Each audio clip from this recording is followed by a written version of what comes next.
Welcome to Deep Drive, our weekly automotive podcast powered by Kotak Mahindra Prime. Now, this week, we're here to discuss and decode Bajaj's takeover of KTM, what that means for both the companies and how it could pan out over the next few years and how it could benefit us enthusiasts in India. I'm Rishaad Mody. Hi, I'm Ketan Thakkar. Yes, Rishaad, from a strategic ally to a sole owner, what a journey it has been for Bajaj Auto. It started way back in 2007 with the acquisition of about 14.5% stake. It was strategic in nature, but eventually Bajaj Auto expanded its stake to 47%, which led to creation of smaller displacement bikes or KTM brand. And we saw the result. Over the following decade, we saw KTM turning into Europe's largest premium bike maker. But then, along with the growth in volumes and aspiration, I guess KTM spread itself too thin.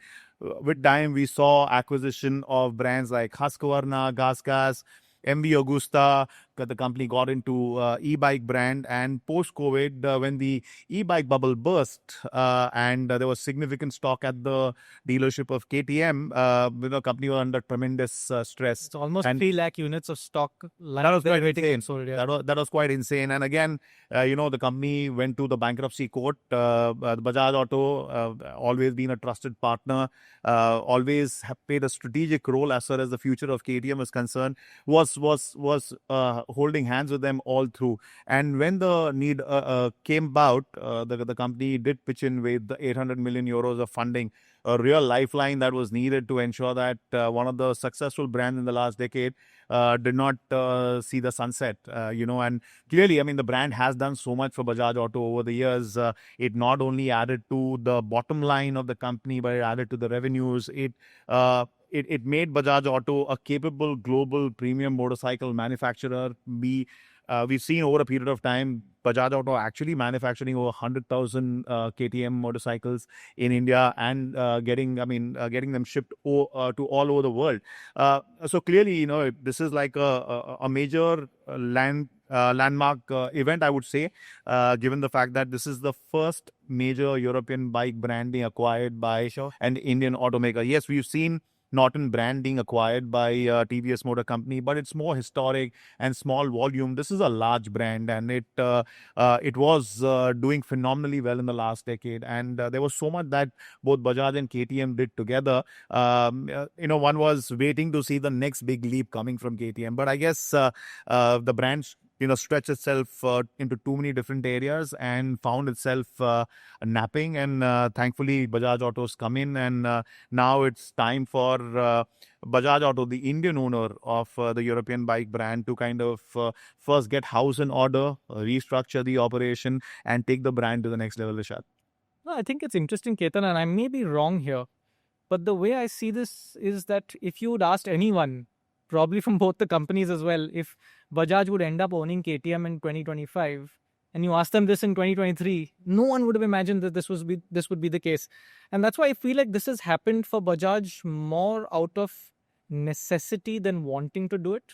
They probably had to save them, probably because they're so invested in the company. Absolutely. As well, with the amount of infrastructure out here, the amount of code platforms that they have developed together. True. So this was the only way out, honestly. And I think 800 million euros is a huge number. 7,200 crore. This is not charity. Yeah, so what's in this for Bajaj? I think that's what we're trying to establish today. So, since 2007, they've been tied to hip. In fact, when the stake of Bajaj Auto increased from 14.5% to 47%, and with Stephen Pierre owning about 49%, all business journalists were constantly asking Rajiv this question as to why not take majority stake.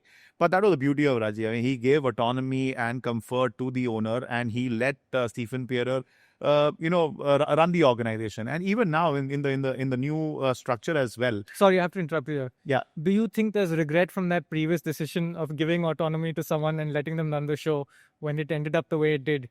And do you think it could be different this time around? Well, I don't think so. I think the comfort factor and the trust factor was significant, and that is what Rajiv and Stephen, when you met them, you could see that.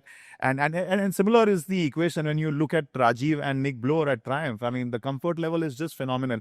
Clearly, when there is a sense of security, despite having a large global brand as a stakeholder, which Bajaj Auto is, there was enough freedom given. But and at the same time, there was autonomy as well. Yes, along the way, there could be a difference of opinion, and there could be a certain path that a brand would take. And Rajiv was all along very clear that a Bajaj brand could only go to a certain extent, and anything beyond 400, 500 cc, it was always going to be the bigger brand. It would not overstretch itself. The company would not overstretch itself. So, I mean, there was that sense of trust. But yes, when you're growing and when you're growing fast, you tend to look at the next big leap, and in the process you can some offers can be tempting. Like I really didn't understand the acquisition of MV Agusta brand. Yes, Husqvarna did make sense because it was falling in a similar displacement category. Gas, I don't know. I mean, why did they have to go there? Yes, just running up to the COVID, there was this massive wave of e-biking that was growing in Europe. So that seemed like a tempting offer from a KTM perspective. And just to clear it up, e-bike is not electric motorcycle; it's electrically assisted bicycles. Bicycles, that's correct. So yes.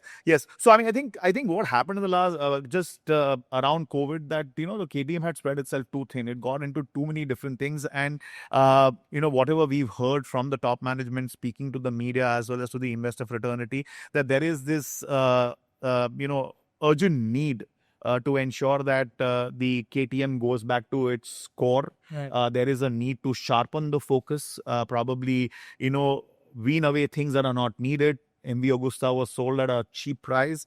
I wonder what is the future of Husqvarna and Gas bike. You can enlighten me, Rishaad, as to how do you see all these three brands actually making sense for KTM? No, you're absolutely right. There's too much going on within KTM as a group. They have in their dirt bike side of things, there are three brands. And more or less, all three brands are are on a shared platform. It's not like Gas is doing something completely different and Husqvarna is doing something completely different. They're all using similar platforms and they have slightly different looks and different. Why? How does this work?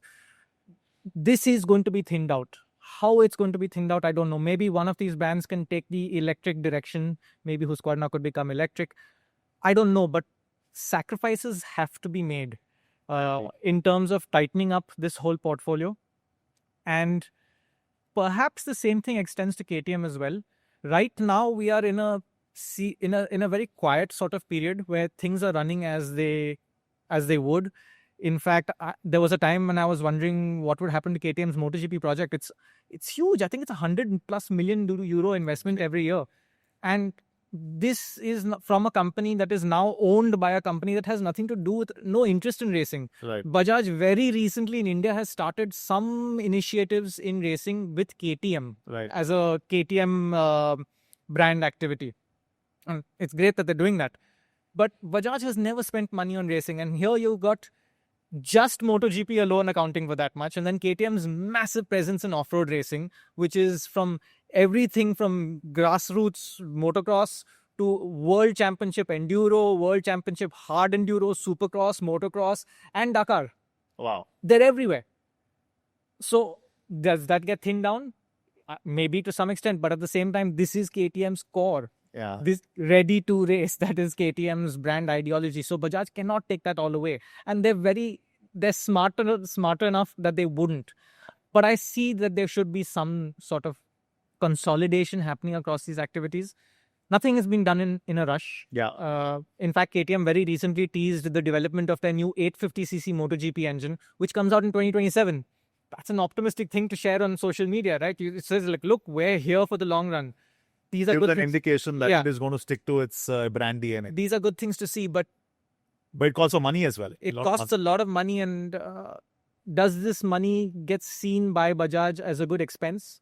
And to what extent? And the interesting thing is now Bajaj has quite a bit of presence on the KTM board. Yes. So there is going to be some oversight there. But at the same time, I think Mr. Bajaj himself has said very clearly that we know what we can do as Bajaj. And in terms of super premium, that's not our space. And that's what we have KTM for. Absolutely. In fact, he's gone on the record very recently making some big statements. Most of you have already heard it. Manufacturing in Europe is dead. If Triumph can make in Thailand, everything in Thailand, why can't we make everything in India? Very valid points. True. But does that mean that tomorrow Bajaj is going to shut down KTM operations in Austria and move everything to Chakan? I don't think so. Doesn't look like. But there is signs that things are moving in that direction. Most definitely. I mean, it's a very pragmatic organization. All along, when as business journalists, when we would ask the company on market share, and they would always come back with a profitability number. Yeah. And the company would often say that, look at the number one player and look at the amount of volumes that they sell and the profitability that they make. For Bajaj Auto, profitability is what it is known for. I mean, the famed 20% EBITDA margin in the business circle is very well known, and that has hold really in a good stead during difficult times. The company even now is sitting on 17,000 crore of cash. Now, clearly, that's a lot of money, and it helps you when you see, black swan event like COVID-19. I mean, when that happens, I mean, all of a sudden your, cash is squeezed, and the sound on a strong books really comes to your rescue. And again, over the years, KTM has only added to the bottom line and top line of Bajaj Auto. And clearly, and with whatever interviews that we've seen of Rajiv and heard the management speaking with the investors, clearly their thought process right now is give them the lifeline, the money that is needed. I mean, the creditors have taken a haircut of 70% debt. So about 600 million euros have gone to the creditors. 200 million euros have been put into the operation, and it is going to go into things that is very critical and core to KTM. So yes, one does expect hard calls being taken, but Bajaj is going to be quite pragmatic. The company knows that there are certain things that KTM is known for, and it will continue to invest in that space. But there are a lot of these peripheral models, brands, expenditure. Clearly, a question will be asked. You have the advisory board and you have the management board at KTM. At both ends, Bajaj Auto now has a representation, and clearly they are ensuring that the management does its job, but at the same time, the advisory role is going to be quite critical. As a majority owner, they'll be asking some hard questions. And the question about whether the manufacturing moves to India, some of the models, I mean, definitely makes sense. The cost structure in India is phenomenal. We have a very well matured vendor base. In fact, a lot of these vendors actually export parts to global purchasing offices around the world, including KTM. So clearly, it makes sense for KTM to move some of its smaller displacement bikes. I mean, I think the first phase of KTM, Rishaad, along with Bajaj, we saw a birth of 125cc to 390cc segment. Probably this is the era wherein we may see a more serious role in the 400 to 800cc. What do you think? I think it's a very valid point, because this 125 to 390 didn't exist for KTM in the road bike space until Bajaj came into the picture. And in the last, let's say, 13 years, that has helped them at one point become Europe's biggest motorcycle manufacturer. True. So the next step, like you say, is this space, because it's a very valid space worldwide. Not just, not India, maybe not yet, but very valid space worldwide. And it's a cost competitive space. Now, KTM already makes some really high-end machines. There's 1390, Super Duke, and this, that. And I don't think those are the kind of bikes that are going to be manufactured in India, at least not for a while, a good while. But will they start bringing production in for other models, sub 800cc, maybe sub 1000cc? That looks much more reasonable to me. We also know that there's interesting things in the works. There's been a lot of on and off talk about a 500cc platform. Stefan Pierre himself told me in an interview that we've canned that project because it doesn't make sense. And then a few months later, news comes out that the project is back online. And then it was just up and down quite a few times until we saw test mules out. Right. And as far as I understand, those bikes are being developed right now and they're going to be made in India. Makes sense. 500cc is one space, but 650 to 750cc is a really big space internationally. It's a growing space. Honda has it with the Transalp, Suzuki is in there, so many manufacturers in there, and it's a sub 10,000 euro price point, which again, as we are in a difficult time financially worldwide, yes, that's a really important space to be in. KTM doesn't have a very good presence there. So perhaps this is something in development as well. Perhaps it's something that Bajaj and KTM are co-developing. Yeah. Maybe, like you pointed out to me a while ago, KTM could be using Bajaj's R&D facilities in India because it's more cost effective. Absolutely. It's more value engineering to do that. The cost per hour of an R&D resource here in India is what? In some cases, even a third or a fourth. and what you spend over there. And clearly, we've proven ourselves. We get scale of manufacturing in India. We get tremendous sourcing pool in India. And we have a very well established R&D center, and this R&D center of Bajaj Auto has worked with KTM over the last decade and a half. That's the point I wanted to make. This is a R&D center that knows how these things go. They have absorbed a lot of those values and ways of working and tools of working from there. So it's a natural progression to work backwards as well, not just KTM working with Bajaj, but also Bajaj working with KTM. And we've seen, Rishaad, the world is actually converging to that 500 to 800cc space. I mean, we hear stories of literally every brand wanting to do that mid-size motorcycle and bring it in India. Manufacturing it in India and exporting it around the world. So clearly that's a natural space, it appears to me. And more than the manufacturing and exports, India as a market has become significantly large for KTM as well. I think over 300 stores already, dedicated outlets, doing sizable volumes, and has had a positive rub-off on Bajaj Auto as a company, Bajaj Auto's financials from a revenue and a profitability perspective.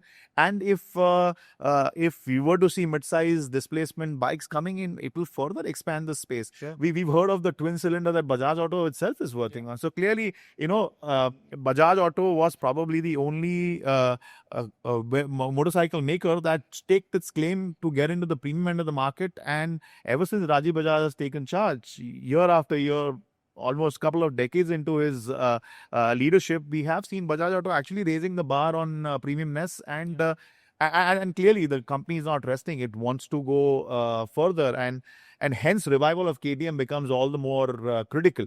And it is definitely, something that is going to help Bajaj expand further globally. In fact, after Bajaj Auto came on board, KTM actually started expanding to a lot of emerging markets, right? We unlocked the doors to South American, South American markets. East Asian markets as well. Southeast Asian markets, India, Latin America, and they have an interesting presence in China as well. I mean, I'd like to get to understand from you. That's an interesting one, right? Yeah. CF Moto connection. Yes. Because they had their own partnership with CF Moto. There was licenses given to CF Moto. And I think CF Moto is even making bikes with the big 1290cc V-twin. What happens to that partnership here on out is interesting now that Bajaj is a majority owner in this company. I think CF Motors already cancelled their partnership with KTM for distribution in Europe. Right. KTM was handling the distribution and no longer.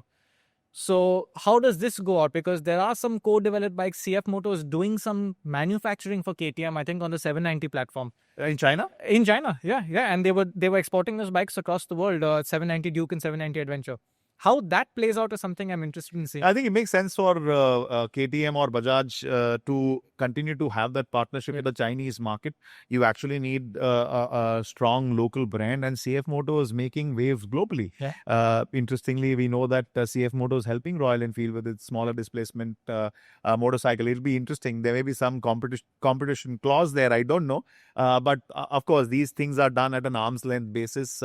Probably licensing architecture to CF Moto for the Chinese market. It's a doable thing. Yeah. You make money out of it. CF Moto sells and you get royalty out of it. It makes sense. But does it open the doors for a CF Moto in India? Doesn't look like, because they operate on their own with local partners here.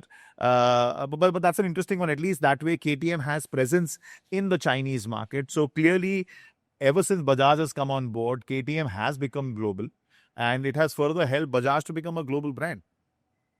No, the way I see it is in the next 5 years, a big amount of KTM manufacturing will happen in India. Not all of it. Not the ultra high performance. Probably not the high-end off-road focused stuff. Definitely not the racing programs. And that would be a good balance to strike going forward, to let them have their identity. Let them keep that Austrian base of high-level racing-focused development happening in Austria, but also let a lot of the manufacturing happen in India. And I think Rajiv Bajaj is absolutely right to point out that if Triumph can make their entire range in Thailand, and it's their entire range except for some of the high-end TFC, which is factory custom, Triumph factory custom models, which is, some things made in UK. But everything from right up to their 1200cc and 2500cc rockets are made in Thailand. And every Triumph that you ride comes from Thailand in India. Yeah. And they're great bikes. And if that can happen, why can't it happen here in India as well? I agree. It's going to be great for our vendor ecosystem. We already do supply a lot of components, but smaller level components, things like foot peg holders, maybe fuel tanks and things that are abroad. Yeah. But more for our vendor ecosystem towards big bikes will be pushed by this, will be pushed by TVS Norton acquisition. And I think you've already said that components for the Norton V4 are being made in India. Yes, indeed they are. Yeah. Yeah, and that's another something that we've spoken about in the past as well. That it's a matter of pride to see how Indian two-wheeler brands are leading from the front when it comes to globalizing the Indian automotive industry. Now, from a volume standpoint, we are definitely a serious country and a serious brands. All three of our brands, Hero, Bajaj, and TVS, and now we are further expanding into the premium end of the market, and we are expanding through some credible brands and with some serious work in terms of manufacturing, in terms of R&D, in terms of export, and this clearly further pushes the envelope for the Indian flag in the global market. And the core of the matter is that it's going to operate in an independent fashion. KTM will continue to operate as an independent brand, definitely with a strong advice from Bajaj Auto as an oversight, perhaps. Absolute oversight. And at the end of the day, it is going to be owned by an Indian company, a global brand owned by an Indian company. And definitely the focus right now is to kind of take the brand back to its halo days and probably move it to the next level. There's a 3-year plan that the company has come out with. At this juncture, it is more about getting things back to steady state. The production had stopped over the last few months. The production is coming back gradually. Then you infuse money into products, infuse money into brands, you'll see a lot of restructuring activities by the company, and then you take the brand to the next level. The management is fairly certain that this brand has so much potential, and it will do wonders for Bajaj Auto as a company. It's really interesting. I think we are in this era now where we're going to see the advent of twin-cylinder motorcycles becoming mainstream in India for a few reasons. One of them is KTM, Bajaj, TVS, Norton, Royal Enfield started this game a few years ago. They're ready to go to 750. But there's also the new GST regulation that now has effectively killed a big single-cylinder motorcycle. Yes. It doesn't make sense to make a single cylinder above 350cc as a new platform going forward when you're charged 40% GST for it. So I see we're coming to a point where 350 and below bikes in the long run are going to be these single cylinder machines, and above that, people are going to be incentivized now that, if I'm already being taxed so much, I might as well develop a twin. Makes sense. Yeah. Makes sense. At the same time, and I went on a bit of a tangent there, I think while it's great, Bajaj also has a big task on their hands in terms of improving KTM's reputation. It's not a great reputation for quality. Their 790 and 890 platforms have been plagued by issues. It's almost a meme on the internet about how KTMs are the most fun bikes to ride, but they're iffy. And that is something that Bajaj really needs to work on. And I can talk from my own personal experience. Within my family, we've owned 5+ KTMs because we all love the wild, aggressive side to these bikes. My brother, my cousins, my wife, me, we've all had KTMs at some point. And in my experience, my made in Chakan KTM was more reliable and more trustworthy than the one made in Austria bike that I owned. That's fantastic. That bike gave me more troubles. And I would really want to see Bajaj fix this over the long run. That you can do cost-effective engineering in India, but you can also do that while improving the reputation of these motorcycles. And I think that is critical and a big job that Bajaj has on their hands. I agree with you. I think the perception of quality is something that has impacted many brands, and that is where KTM, to whatever I've understood the history of the brand, it was always seen as a brand that was trying to punch above its weight. And so it did it through its racing DNA, and there it could, because that is what it was meant for. But when it came to the marketplace, it was it was never seen on par with some of the global brands. Not the Japanese brands for sure, in terms of Quality, reliability, durability. And like you said, over a period of time, that was fixed. And I mean, if KTM has to go to the next level, this is one critical element that needs to be fixed. I agree with you, Rishaad, there. Yeah. I think Ketan, a good way to wrap this up is, how do you think KTM is going to change and evolve over time? Do you think we're going to is this company going to become something different that we don't know? Potentially, I mean, I think. I mean, globally, we've seen that the mainstream brands cater to that 50 million kind of a market, which is how Rajiv explains it. And there is that 1,800,000 to 1 million kind of a market that at the top end, that the other big global premium brands cater to. But there is that amazing middleweight that has emerged over the last decade and a half.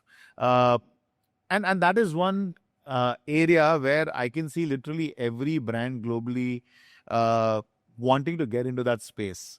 There is that inflationary challenge that we are facing. People want to downsize, and there is that burgeoning opportunity of the emerging market, wherein the existing bike owner would want to step up into something. I think that is where I think probably the new KTM with its new range of bikes would probably rule the roost in terms of volumes.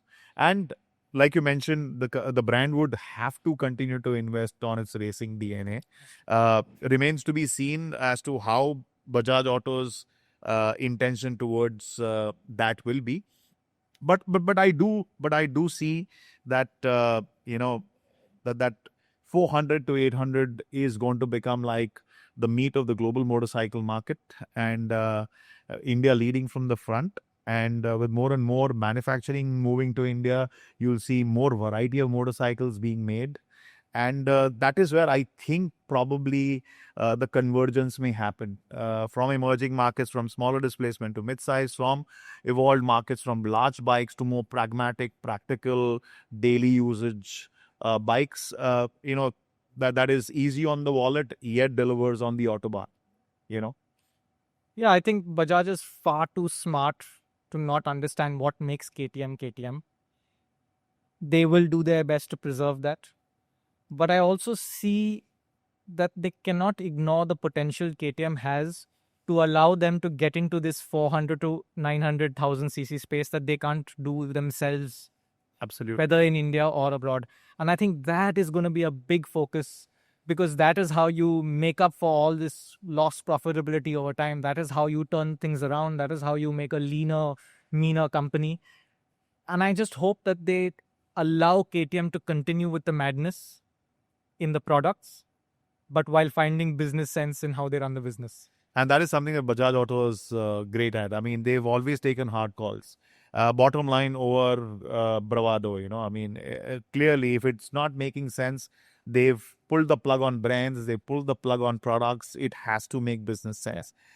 Yes, for an enthusiast, it may seem like yet another exciting bike to be owned out there. But if there are not large number of buyers there, Bajaj Auto is okay to say it's not meant for everyone, so we pull the plug. So we do expect Bajaj Auto to kind of bring in that sense of smartness into way the operations were run. Clearly, it will be a tight run ship, and which would mean hard calls will be taken. But at the same time, we've seen Bajaj Auto does spend money where it is needed. So on that front, I don't expect the company to hold anything back. Right. So yeah, it is going to be a nice balanced future for KTM than an extreme KTM that we've known of the brand. Yeah, so it's maybe a few small losses, but on the big picture, it's going to be just positive all around, and it's fantastic that KTM gets to live on.